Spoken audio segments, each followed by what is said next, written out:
Today on the 10-12 podcast, me and Jamie are previewing the Big 12 women's basketball tournament. We're making, let's call them picks and predictions and our thoughts on the bracket. Plus, Andy joins us to talk about the men's side, as well as who we think should be Big 12 Coach of the Year for the men. And I'm just such a mood.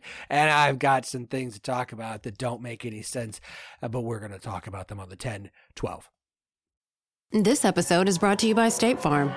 From your morning podcast to your afternoon playlist, State Farm knows you personalize your entire day. And that's why State Farm helps you personalize your insurance with the State Farm Personal Price Plan. It offers coverage options that help protect what you care about most at an affordable price just for you. Like a good neighbor, State Farm is there. Prices vary by state. Options selected by customer. Availability and eligibility may vary. Business taxes. We're stressing about all the time and all the money you spent on your taxes.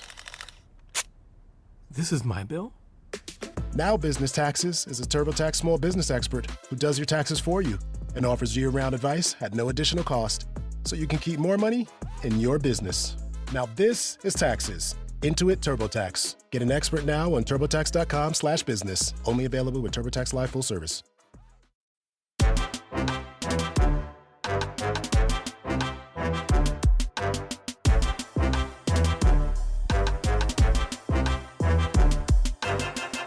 Welcome to the 10-12, the podcast that covers all 16 teams in the Big 12 Conference. We are the flagship show, the 10-12 Network. Find every show on the network at 1012network.com. Of course, we're partners with Sports Social, Europe's biggest sports podcast network. I'm your host, Phillip Slavin. Thank you for joining us on this Monday. Us is myself and the Vibe Queen herself, JSJ Jamie Steyer-Johnson. Vibes are high today, Philip. As you said, we're recording Sunday. Iowa State is coming off of a senior day win for the one, the only Emily Ryan. I'm still rocking my Emily Ryan jersey. I have cried, I think, as much as I hopefully will for today for a while. But a big home win to finish out the regular season over 14th ranked Kansas State. And now we get to kind of turn the page. It's already been March, but now the regular season's over. And so it's truly March in all its forms. And we get to start preparing for one of the greatest times of the year and getting down to Kansas City. Yeah, look, you had that big upset win. You had a fantastic game between TCU and Baylor to decide who was going to win the regular season, who was going to be the one seed. TCU pulls that win off. And it was a hell of a game. Like it was what you wanted in a winner take all situation, and the game delivered. And that's huge. That's huge. I wish shout out to the Big 12 and shout out to for promoting the game. Sorry. I'm just if you usually listen to this around the kids, just be prepared. Maybe don't today. I'm not going to drop any F-bombs, but I'm on a little bit of an edge, and at some point or another, it's probably going to come through. Like I was saying, shout out to the Big 12. Shout out to Rachel Galligan for promoting the game and pushing the game and promoting it as much as possible about how big it was to have a winner-take-all game. And nationally, I got no one gave a crap. No one cared. No one talked about it. Maybe I'm wrong. Maybe I'm not tuned in, but there was more interest in a coin flip to determine who is the one seed in the SEC tournament than there was for an actual game played between the top two teams in the Big 12 to decide who was going to be the one seed was going to be decided by a game. Another one seed was decided by a coin flip. And I saw way more about a coin flip on everything social media than I did about a winner-take-all game in the Big 12 Conference between TCU, who has star power, and Baylor, who is a known quantity in women's college basketball. This energy right now that I'm exuding is the only thing keeping me going right now because I'm tired and exhausted, and I've had a great weekend. It's a busy weekend, a lot going on, and I'm trying to not be too loud and wake up the children, especially the 2-year-old who sleeps one room over from me. There is literally a door and a closet back wall separating us at this particular moment. But I am in such a state about the state of college basketball and the continued push, not just by ESPN, but by CBS, who should know better, for this pro SEC nonsense narrative that is basically handing college basketball to the SEC, handing them the ability to dictate how they want to handle the NCAA tournament moving forward. I am so sick of this stuff. The game delivered, and I saw nothing from anyone.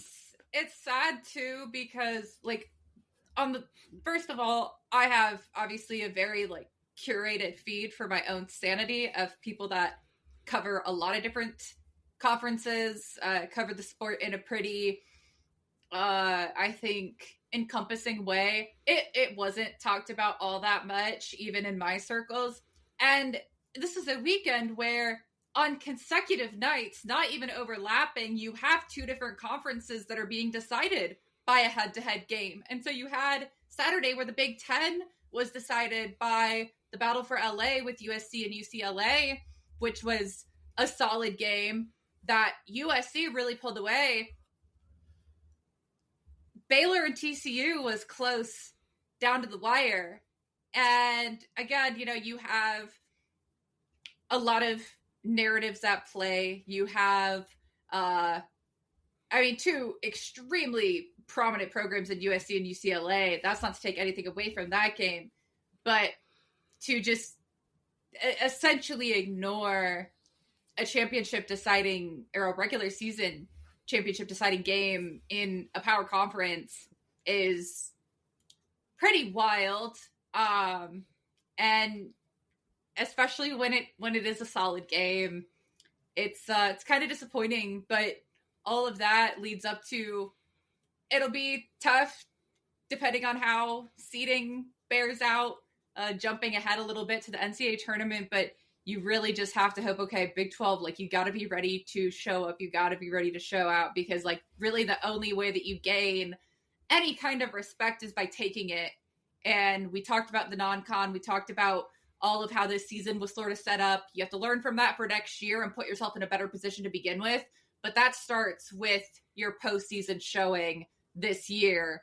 And so we'll see how that goes when Selection Sunday comes around in a couple of weeks. But yeah, it's not surprising, just disappointing. Look, the Big 12 is going to have to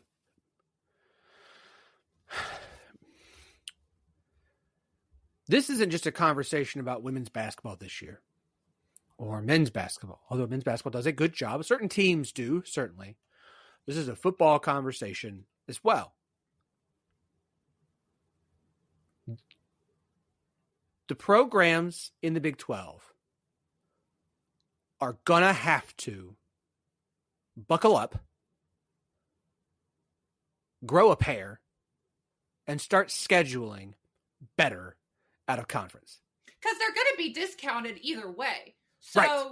If you schedule tough teams and you lose, okay, you have a loss. But if you just schedule cupcakes, then you don't get any credit, and no one gets any credit. Nope. Because no one's proven.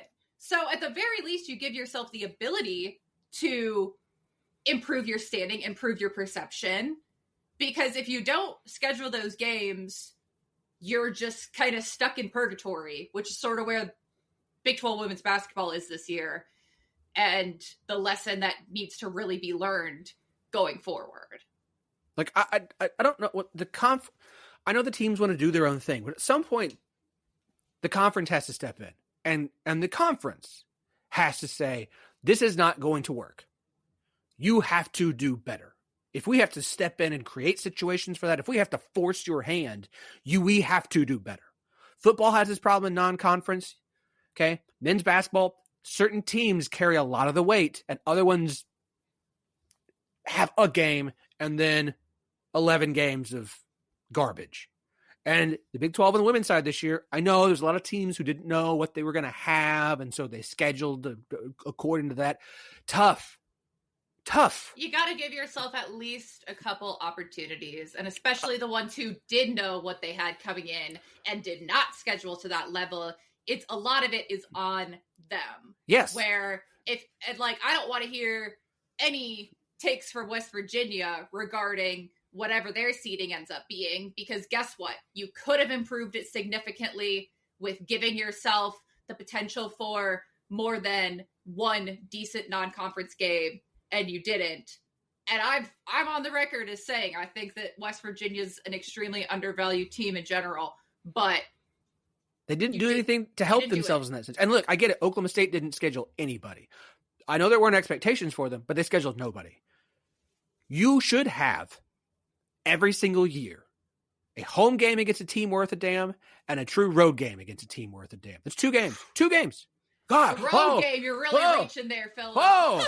Whoa! Home and homes? Plus, You'd schedule a home and home with a so funny because potentially top 25 team? I was discussing this before our game today with my broadcast partner Noah, and then with Brian from K-State, because we were having the same discussion. And the other part of this is, especially in basketball, where you have more games than football, and so you have more opportunity to grow over the course of a season, you know that doing things more often tends to make you better at it. So by going on the road in non-conference, it very well may improve you when you have to go on the road in conference play, because you've been there before, because you've done it before. I know, baffling concepts. We're probably not telling this to anyone with the power to do anything about it, but my God, someone better be. Look, I know the Big 12 increased the number of conference games. So you got, 1, 2, 3, 4, 5, 6. On the men's side, at least. On the women's side, you still had 1, 2, 3, 4, 5, 6, 7, 8, 9, 10, 11 non-conference games. It's not very many. Okay. We're asking for, out of 11 non-conference games, 4 to be arguably competitive. And that can vary. I'm not saying you have to schedule 4 top 10 teams. But most neutral site events for women's games aren't like the 3-team events or 3-game events. They're usually like 2. I just don't just a home and an away. True home game, true road game. Okay? Against a halfway decent team. If you're J.C. Hoyt and you're the head coach of Oklahoma State basketball again next season, there's a lot of openings and rumors and blah, blah, blah, blah, blah. And you have all you're going to have coming back, assuming you keep this roster mostly together. Call Vanderbilt. Call Georgia Tech. I'm not telling you to call South Carolina, okay? I'm not stupid, all right? I'm not saying that that's what you should do. But if you have teams that are expected next season to be top 25 caliber teams, call them. Call freaking Creighton, okay? Hey, can we do a home and home? We'll start there. You come here the next year. Hey, Georgia Tech. It'd be a really good time to schedule Creighton too, because they're going to be a completely different team next year. But you know what I mean. No, but they're always competitive. Yes. Call Georgia Tech. Call Louisville. I don't care. But pick 2 teams and ask for home and homes. Just do it. I don't understand this fear. We have to have as many home games as possible. I get it. But also, just play a road game against a half-decent team. Play a home game against a half-decent. You want to get fans to show up. Winning helps. Winning over multiple seasons helps. But putting games against teams people go, oh, yeah, they're pretty good. Games. No, okay. Anywho, the men's side, we'll get to that in a second. Surely Andy will join us. If not, we'll just rant and call it a night. The bracket is set. Obviously, TCU is the 1 seed. Baylor is the 2. Oklahoma State is the 3. West Virginia is the 4. The new 16-team format allows the top 4 teams to have a double bye. They get to wait, skip 2 whole games. Kansas State's the 5. Utah's the 6, Iowa State the 7, Arizona is the 8, and so those teams have a single bye, and then we will start things off on Wednesday, March 5th. That is this week. We've got UCF BYU, the winner facing Kansas State, Houston, Colorado, the winner facing Arizona, Arizona State, Cincinnati, the winner facing Iowa State, and Texas Tech, Kansas, the winner facing Utah. Jamie, looking at the bracket, the way it's set up, what we know of the history of this thing, it's being played in Kansas City, of course. I mean, we got to make our predictions now because we won't talk again until this thing is wrapped up. Is it just it's TCU? Is that what we go with? No. It's the 1 seed? Because I don't think it is either. Who do you have coming out of this thing? So the big thing is for TCU, they've started going to their bench a little bit more down the stretch out of necessity and actually seen some great production from a few of their bench players as a result of it. This is a team that has, over the time that Cable's been there this year and last year, rides their starters extremely hard. Very, very little bench play. We've seen a little bit more over the past couple weeks than we have the rest of these couple seasons, but this is still a team that rides its starters extremely hard, that relies a lot on its starters for their production. And so that's the reason why I don't necessarily think TCU is the favorite. Now, I will say it's a somewhat, I wouldn't say it's an extremely favorable lineup as far as how things look for TCU, just because there's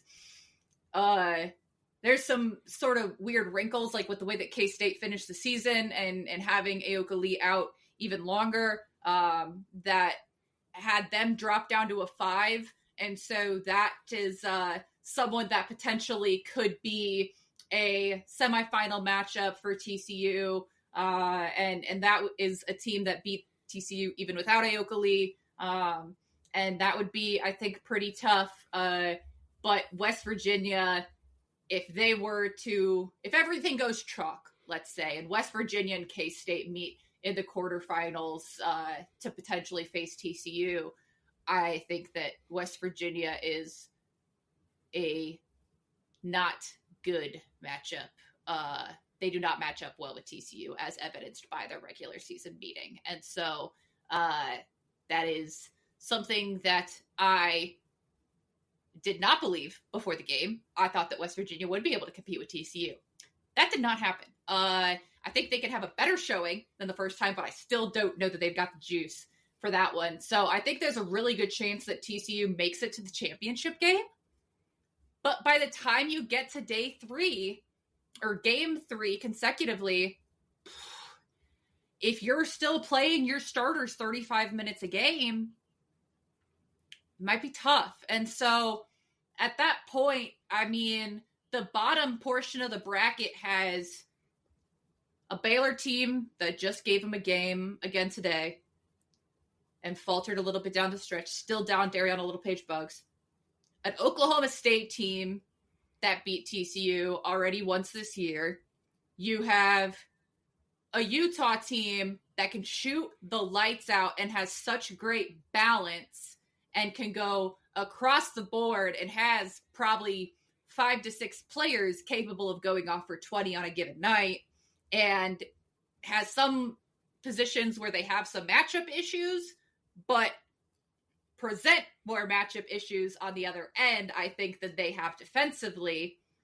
And then you've got an Iowa State team that gave them a run in Ames and has really figured things out a little bit more of late. So all of these teams, I personally tried not to make predictions because obviously I have a vested interest, and so I have a bias, and I'm not going to say, well, I'm picking against Iowa State or I'm picking them to lose, But I will say that when you look at all of that stacked up, that's a lot of teams that absolutely would have the ability, given the chance in a championship game, to take down a TCU team that maybe is running on a little bit of fatigue with that 3-day consecutive game, because these are all teams that tend to play a lot more of their bench. And so, no, if it's, TCU versus the field, I'm absolutely taking the field.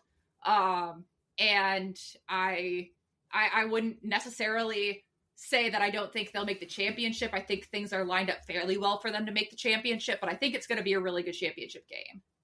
I like the way you presented this, because I agree when the way you look at it. First of all, like you look at the Big 12's history, last year's the first year since 2010 that the 1 seed didn't at least make the championship game. They don't win every year, but they make it. That is what it is. And TCU, like, I think it's going to be really hard this year just because of the way the bracket's set up and those top 4 teams all get a double bye. It's going to be really hard for anybody from day one to make a deep run. I think it's even going to be hard for anybody who's had to play a game before. Like, this feels like a year where you're going to probably get a matchup of top 7, top 8 teams in there, which is pretty standard. So yes. I feel very comfortable saying TCU will be in the championship game, but I agree on them having to face one of Iowa State, most likely one of Iowa State, Baylor, Utah, or Oklahoma State in the championship game.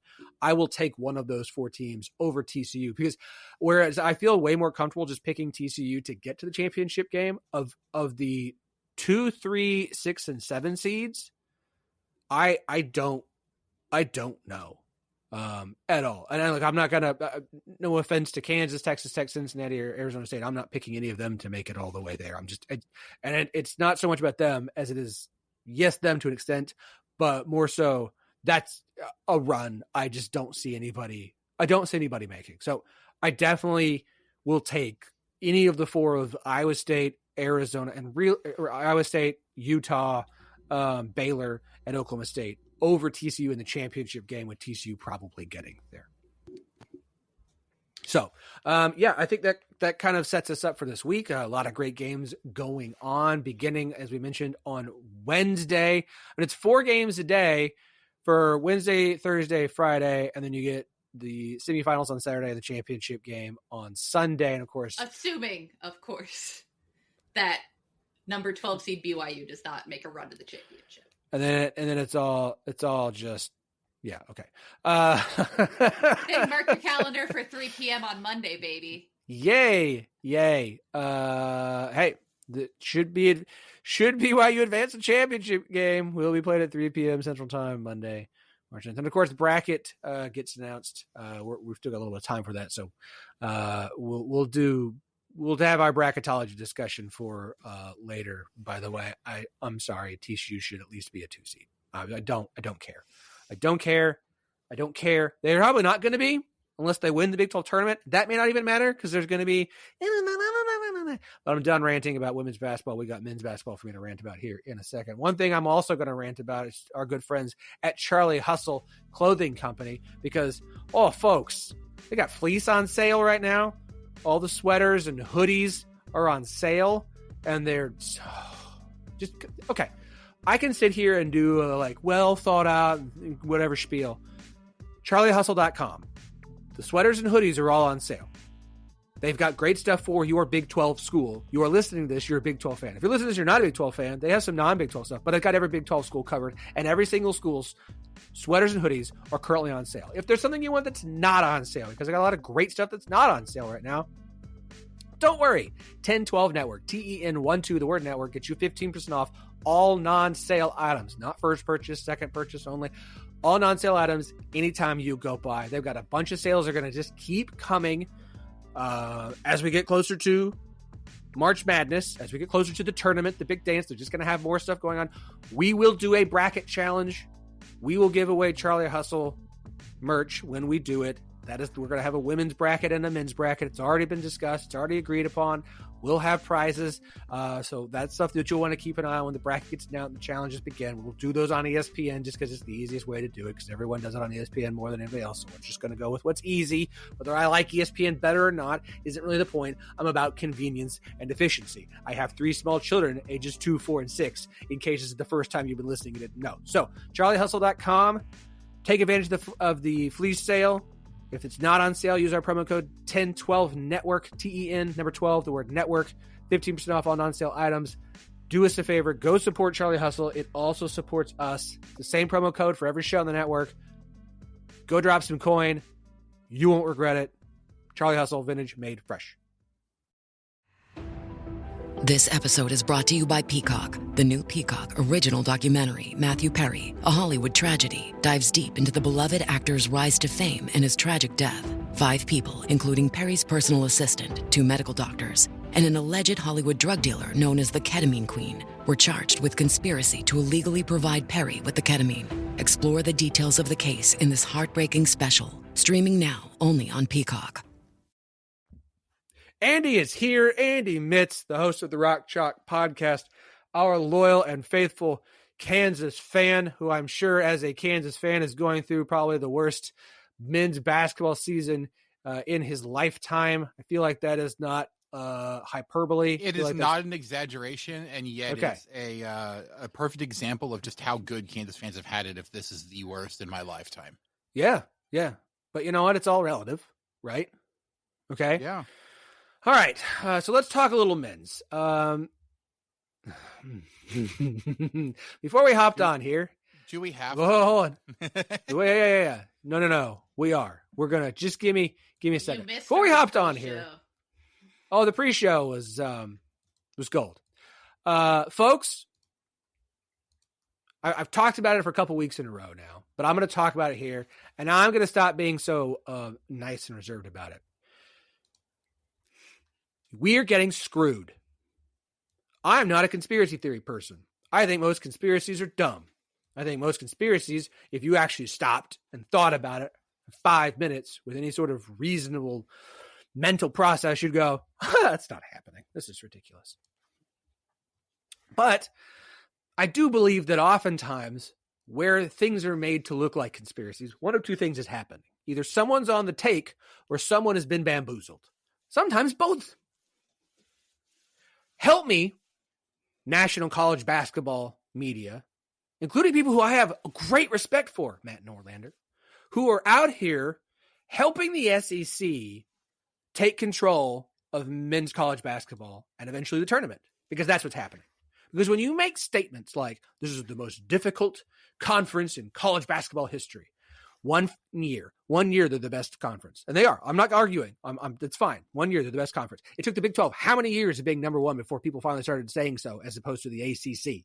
Okay, but the SEC is the best conference 1 year, and it's SEC is the most. This is they own college basketball now. Because can all of you stop for a second and think back to any time in the past history when a team in the Big 12 was 1 game under 500 in conference play and got into the tournament and everyone lost their ever-loving freaking minds?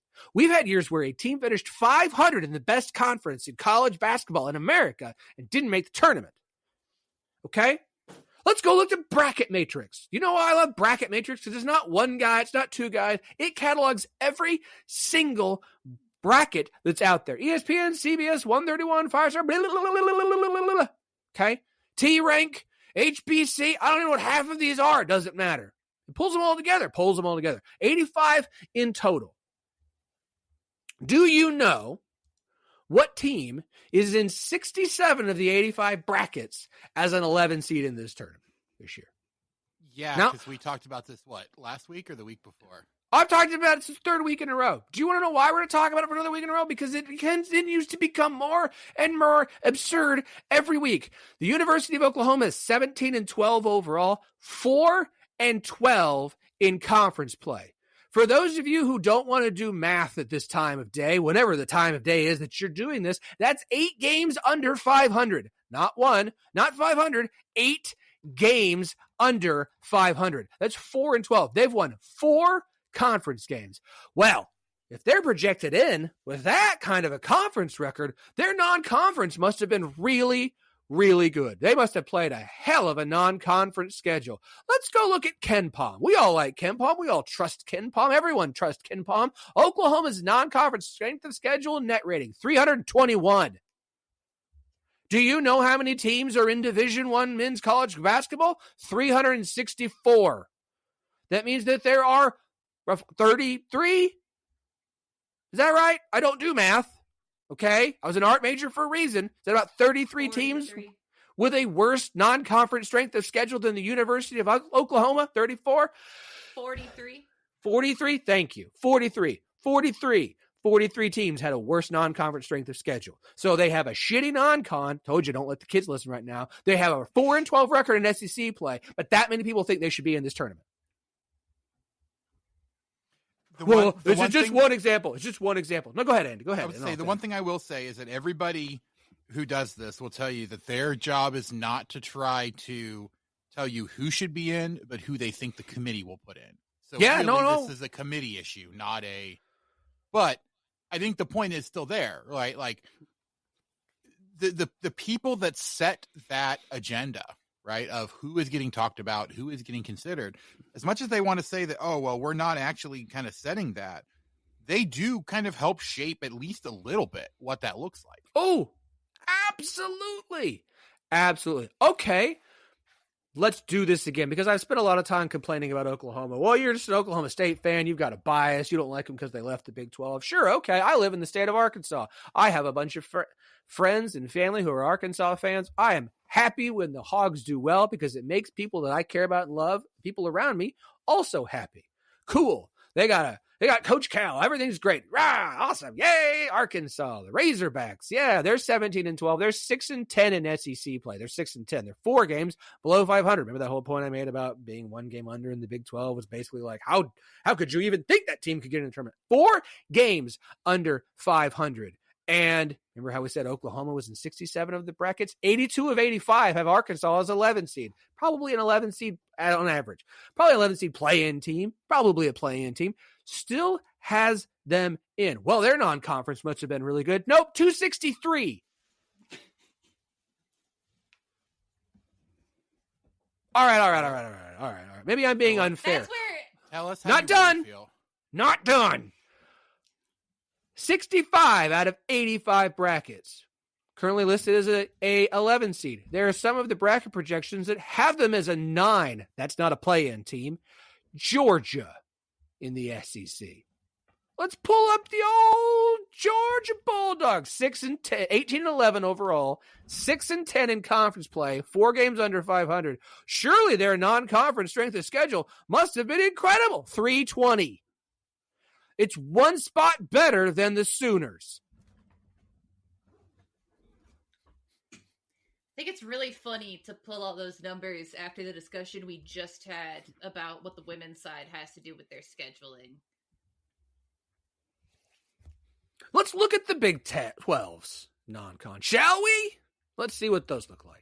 Because look, I'm happy to we have dogged Texas Tech on here. I don't know how many times for how awful they are at non-conference scheduling. Okay, look, Houston, we love Houston. They're 100. Texas Tech, 312. Man, there's nothing like checking out a Texas Tech non-conference strength of schedule. Texas Tech's also 22-7 and quite good. Iowa State 224. Arizona 50. Kansas 31. BYU 346. Baylor 33. I can rag on the Big 12 teams all day. I will sit here and dump on Big 12 non-conference strength of schedules all day because they do a bad job too. They do. They absolutely do. Texas Tech gets away with it every year, and I wish someone would go to Lubbock, punch someone in the face, and say, here's a top 100 non-con strength of schedule. Enjoy it. Have fun. This is what you're doing this year. You're not going to play, well, it's so hard to get everyone to come to West Texas. No, it's hard to get recruits to show up to West Texas. Teams will come there if you book them and pay them. You don't just have to play the teams. We had to get Abilene Christian 4 times because no one else wants to. It's not softball, okay? Softball has a valid argument for not being able to play in midweek games because there's no one close by. Your basketball, there's like a week between games in the non-conference. Just book a team. Get a team. Also indoors. Here's an idea. Here's another crazy thought. Forget me. Remember we talked about women's basketball? Play home and homes. God forbid you go and play a road game. Iowa State had one of the worst non-conference strength of schedules in the league this year. They had at least a couple difficult games, but what did they just announce a couple weeks ago? A home and home series. With who? Purdue. Purdue? Yeah, that's good. For a second, that's good. I was really questioning my recollection. No, it's Purdue. It's Purdue. It's Purdue. It is. But if you raise those numbers about the Big 12, right? It's not like we're talking about teams who are 4-12 in conference play. We're talking about teams who are 17-1, 25-4 overall, 13-5 in the Big 12, right? We're talking about teams who are good. Can you imagine who have for a proven minute in other ways that they are good and not just, well, you play in a good conference, so you must be. the SEC is the greatest conference of all time? Okay, let's play a little game here, okay? Do you want to know the most comparable team to what we're talking about that's in the Big 12? Shall we? That's like arguing that Cincinnati should be in the tournament this year. A Cincinnati team, because let's do the resume stuff, right? Cincinnati is 17-12 overall, 7-11, 4 games under 500, and have a non-conference strength of schedule of 317. Should Cincinnati be in the NCAA tournament? Well, see, OU beat Arizona in non-conference. They beat Michigan in non-conference, and is Michigan? Every time I looked at a non-conference schedule to see like who they beat, everyone's beaten Michigan. It sounds like they're just using like a circle of suck as a reason for Oklahoma to be in the tournament. Like they just have done they beat this team, who beat this team, who beat this team, who beat this team. So basically they beat all those other teams. So essentially they have like I like the idea of using the term circle of suck as opposed to the transitive property of sports. Oklahoma, Arkansas, Georgia, and Texas. Texas is in how many now? Because I know they've dropped. Okay, so they're only at 18 of 85 brackets now. That's a move in the correct direction. That's a positive. I'll take that. I'll take that for a Texas currently at 51 in Ken Palm with a 317 non-con and a 17-12 overall record, and also a really shitty SEC record. I don't have their standings up anymore. A 352 in non-con. You said 317, which is Cincinnati. Oh, I'm sorry. I was still looking at Cincinnati because Texas is one spot behind Cincinnati. 352. Yep, exactly. Yeah, no, right. I think that's the biggest point, right? Is Texas grades out as a team that is very similar to a Cincinnati. And yet Texas is considered, as a legitimate bubble team, and Cincinnati is not.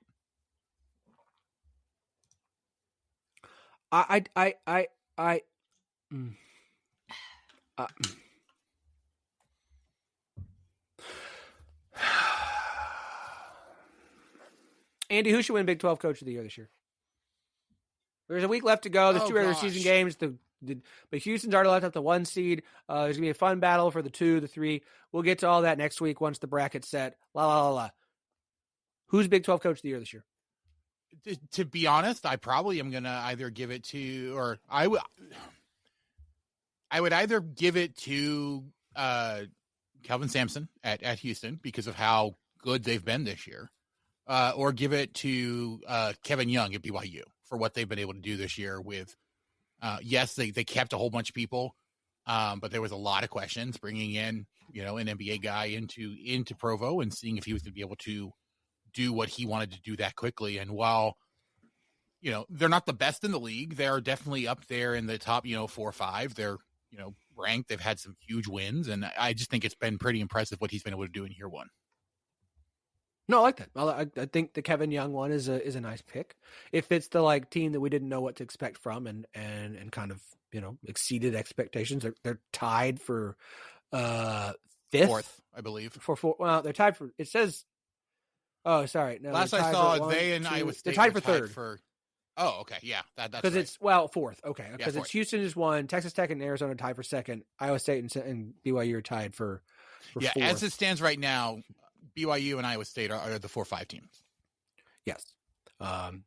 2 games left to go for everybody. The race for the top 4 should be really interesting this week. I'm not breaking it all down. It's Kelvin Sampson. The answer should be Kelvin Sampson. You won the Big 12. Right. A week I'm ago. a big proponent. You have 1 loss in conference play. I know that we don't like giving it to the team who was picked to win, but they've I know. I know. But not this year, but there's been plenty of years, right, where it's like, the Bill Self probably yeah, because we don't take because recruiting doesn't count, right? Recruiting doesn't count in how good of a coach you are. when it comes to Coach of the Year awards. Like, the funny thing is, it's not even that. It's expectations matter a lot when we do that, and they don't necessarily they shouldn't necessarily matter a lot, right? Because Kansas has, or I should say, Bill Self won it one year when Kansas lost a whole bunch of stuff and still ended up winning the league by multiple games because they were like, wow, Bill Self did a really good job of bringing in all this talent that nobody knew. But in a year where people expected a team like Houston to be good and to be this good, like the fact that Kelvin Sampson isn't a shoe-in, I mean, I agree. I'm all for giving it to him. I just feel like he's probably not going to get it just because everybody expected Houston to be good this year. But the difference is, like, I get that. But you have one conference loss. And I'm sorry. Yes. But, like, I don't care if they lose another game. Like, they have one loss in conference. There's a week to go, and they've locked it up. Like, even when the years where Kansas was winning it, by 2 or 3 games, we knew it was going to happen, but they still had to, like, win one more, right? Like, Baylor was kind of close on their heels, or Texas Tech was close on their heels, or Kansas State was close on their heels. Somebody would be close, right? There's a week left, and they locked it up. And let's be honest. I mean, we all kind of knew they were winning this thing. Like, it maybe it was a little bit interesting if they dropped the game to Texas Tech, but, like, they didn't.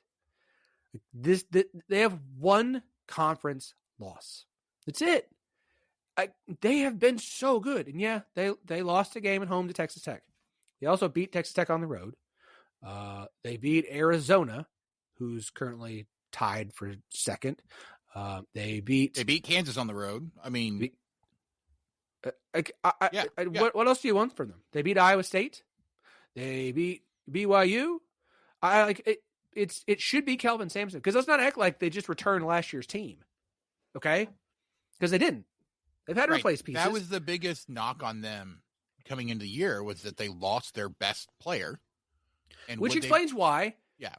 Early on in the non-con, you lose the 5-point game to Auburn, you lose the 5-point game to Bama, who are both really good. Again, they didn't win any of those games. You lost by 5 to Alabama and Auburn, who some think are the 2 best teams in the country, and you lost by 3 to San Diego State in a neutral site game. Right.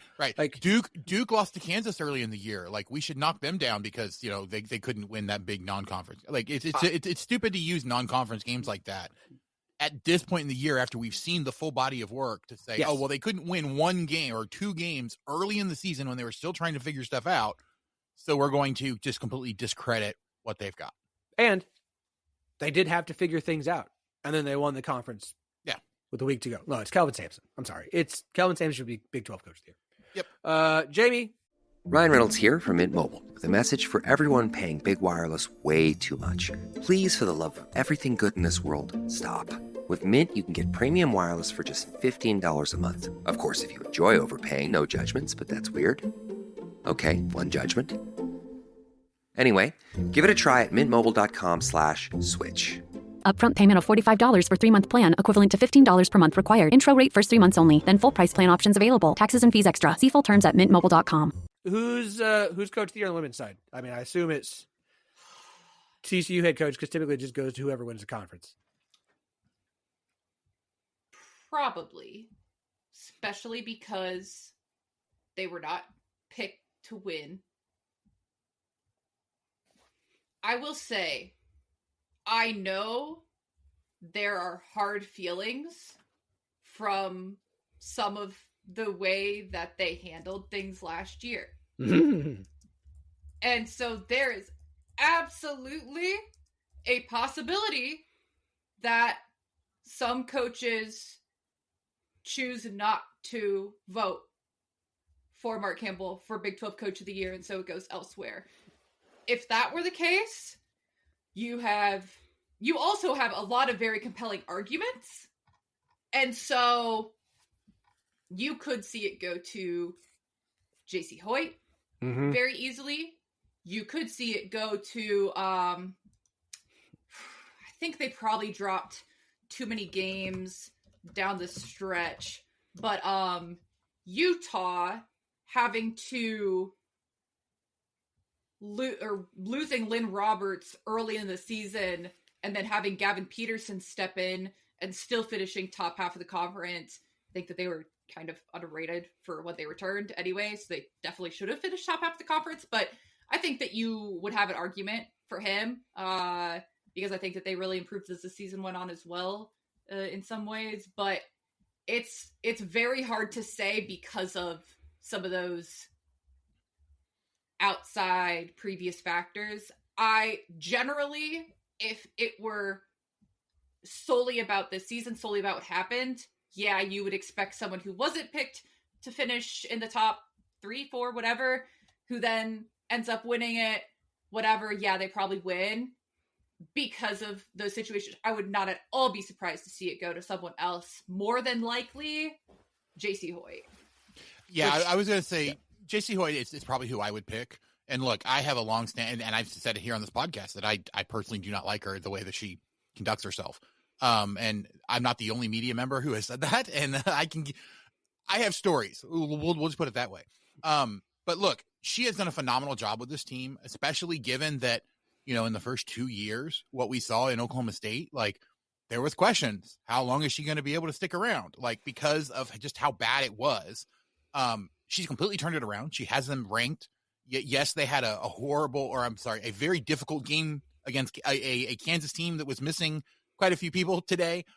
But the fact to finish it off in a place like Allen Fieldhouse and to be able to, lock up the 3rd seed before that game even started is a huge accomplishment for a team that was not I think a lot of people thought that Oklahoma State could be better this year, but I don't remember anybody saying that they thought that Oklahoma State would be in the top 3. And so I think I didn't think they'd be in the top half. I would say I she thought did all this right. in a year where she was heavily pregnant for the beginning of the season as well. Right. We were talking. First you're pregnant, and then you have the baby. Yeah. And if any of you have had a baby, that doesn't make your life easier. Like we talked coming into Maybe the year, right? Around, like if she had a bad year this year, they might decide to move on. Like that was the discussion at the beginning of the year. She's had such a good year that I mean, she's being talked about as replacing, coaches that are leaving for other jobs. So like the fact that there's that huge turnaround with this particular team, and it's not like she went out and recruited a whole bunch of players that everybody were like, oh my gosh, like you can look at TCU, Haley Van Lith, bringing her in is a huge get, right? And it's a huge boost to that team that was decent last year. And I think a lot of people expected, especially with Sedona Prince coming back, like a lot of people expected TCU as a team that could potentially take a big jump up. Nobody was saying that about Oklahoma State. So the fact that she's done that this year, like as much as I personally begrudgingly would do it, that's who I would give it to if I had a vote. I agree. It's what's funny is you look at OSU and say they're 14-4 in conference play, so they probably lost to like TCU and Baylor. No, they beat TCU, they beat Baylor, they beat Kansas State, they split with West Virginia, they beat Utah, they beat Iowa State, they beat Arizona. I'm going in order. They beat Colorado. Their losses were a home game to Kansas, a game at Houston, Houston's only conference win this season, a game at West Virginia, like I said, they split, and the game at BYU, who won 4 conference games this year. So Kansas, who won 6 conference games, one of them is against OSU. BYU, who won 4, one of them is against Oklahoma State. And Houston, who won 1, whose game is against Oklahoma State. So one of OSU's conference losses well, and I think makes sense. The other 3. The other thing, too, to look at is, with all of that, like coming into the game today against the Jayhawks, they had according to CBBAnalytics.com, they had the 20th best defense and the 26th best offense in the nation. Like, those are fantastic turnarounds and just ridiculous. A very balanced team that can do both. They're not one-dimensional. Right. They're not star-driven. They're balanced. They have decent depth coming off the bench. Like, they're doing the kind of things that you need to do to kind of fly under the radar. They actually remind me in a totally, like, my signature, vibe-based and not play-based way of NC State for the way that they consistently fly so far under the radar. They just take care of their business. They'll have a flashy play. They'll have a flashy win over a team like Notre Dame, but mostly they aren't talked about a whole lot nationally. That's kind of how I feel about Oklahoma State, where they've taken care of their business in some really big games. They've had some baffling losses, but then they have a game where they beat a TCU. And also, my side note, the probably one time we'll talk about Houston women's basketball this year on the show. Props to them, because as I said about TCU and some grudges may be held, you know who could have canceled games this year? Because they played games with, at times, 5 people, and in one game with 5 people, many games with 6 people, due to a slew of injuries over the course of the year, was Houston. And let me tell you, they went out there, and since we're just letting it fly on this episode, I'll say they play their asses off. They play so hard. They were driving me nuts because the names, they just were so pesky and they just wouldn't go away. But like, I had to applaud them for it, because you're doing that playing 40 minutes a game.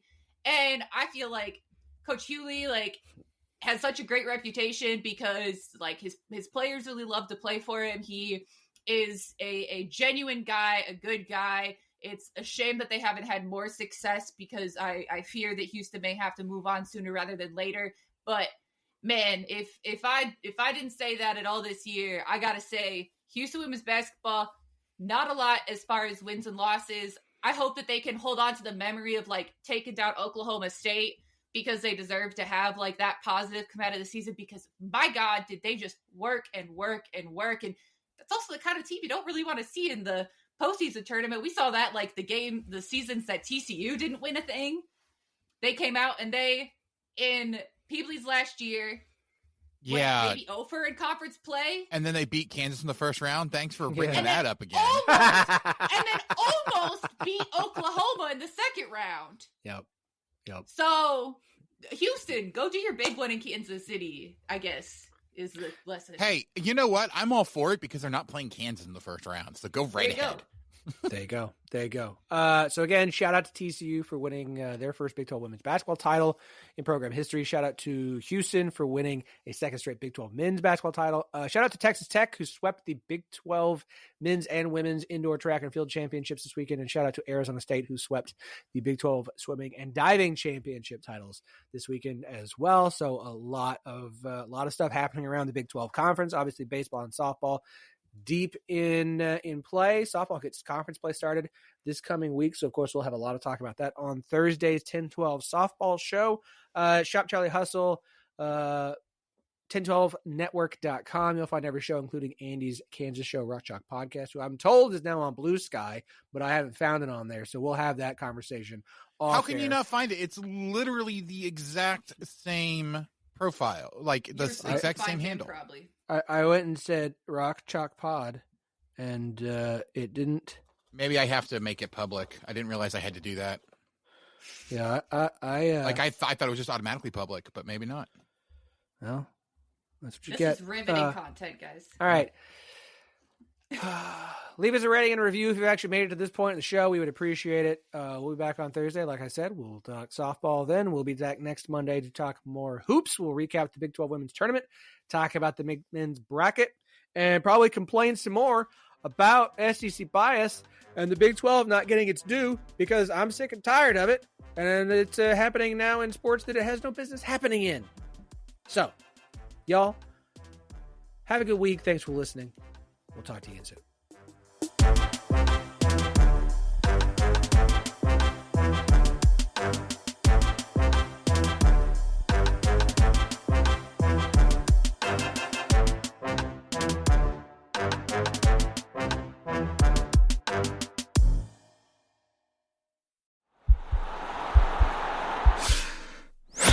This podcast is part of the Sports Social Podcast Network.